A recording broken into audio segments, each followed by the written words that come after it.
मैं नीना जौहरी, योग थेरेपिस्ट, आज फिर उपस्थित हूँ एक नया वीडियो लेकर, जिसमें हम बात करेंगे रेस्पिरेटरी सिस्टम की। तो इनसे आपके रेस्पिरेटरी सिस्टम तो हेल्दी बनेगा ही, साथ में आपका इम्यून सिस्टम भी स्ट्रांग होगा और जो एलर्जीज वगैरह की प्रॉब्लम होती हैं उसमें भी मददगार साबित होगा। तो इसके लिए मैं आज आपको 3 क्रियाएं बताऊंगी। दोस्तों, पहली क्रिया है श्वसन मार्ग शुद्धि। इसमें इस तरीके से राइट नॉस्ट्रिल को बंद करना है और लेफ्ट से श्वास को बाहर छोड़ना है।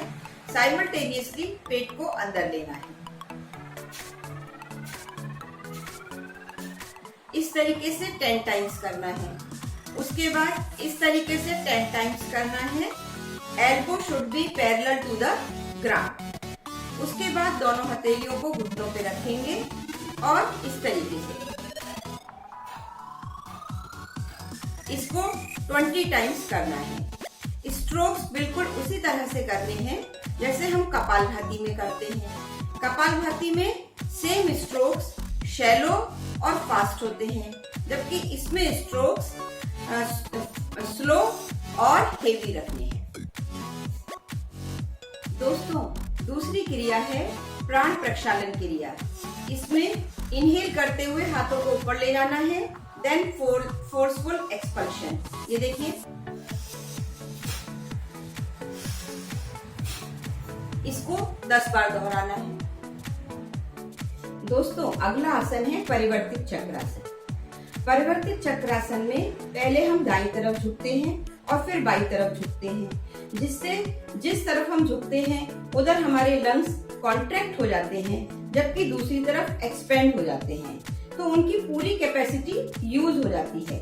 वरना पूरी जिंदगी में भी हम अपने लंग्स की पूरी कैपेसिटी को यूज नहीं करते। तो इसको करने से हमारे लंग्स बहुत हेल्दी बनते हैं। इसमें हमारी ब्रीदिंग होल्ड होती है, तो हमें ब्रीदिंग को कॉन्शियसली जारी रखना है, यानी कॉन्शियसली ब्रीथ करना है और 5 ब्रेथ तक एक तरफ होल्ड करके रखना है और इस क्रिया को 2 बार दोहराना है। देखिए, कुछ इस तरीके से दोनों पांव को कंफर्टेबली साथ में रखेंगे। उसके बाद दाएं हाथ को ऊपर लाएंगे और बाईं तरफ इस तरीके से झुकना है। दाएं हाथ को कान के ऊपर सीधा रखेंगे, बाएं हाथ को ढीला छोड़ देंगे। इस तरीके से वापस आएंगे और बाएं हाथ को ऊपर लाएंगे, दाईं तरफ झुकना है। दाएं हाथ को ढीला छोड़ देंगे और 5 ब्रेथ तक इसको होल्ड करेंगे। उसके बाद इस तरीके से वापस आ जाएंगे। अगर आपको हमारा ये वीडियो पसंद आया है तो प्लीज सब्सक्राइब करना मत भूलिएगा और सब्सक्राइब करने के साथ साथ बेल आइकन को भी दबा दीजिए, जिससे जब भी हमारा नया वीडियो आए तो आपको जानकारी मिल जाएगी। और दोस्तों, लाइक करना और शेयर करना भी मत भूलिएगा। और अगर आपके कुछ सुझाव हैं तो प्लीज कमेंट सेक्शन में डाल दीजिए।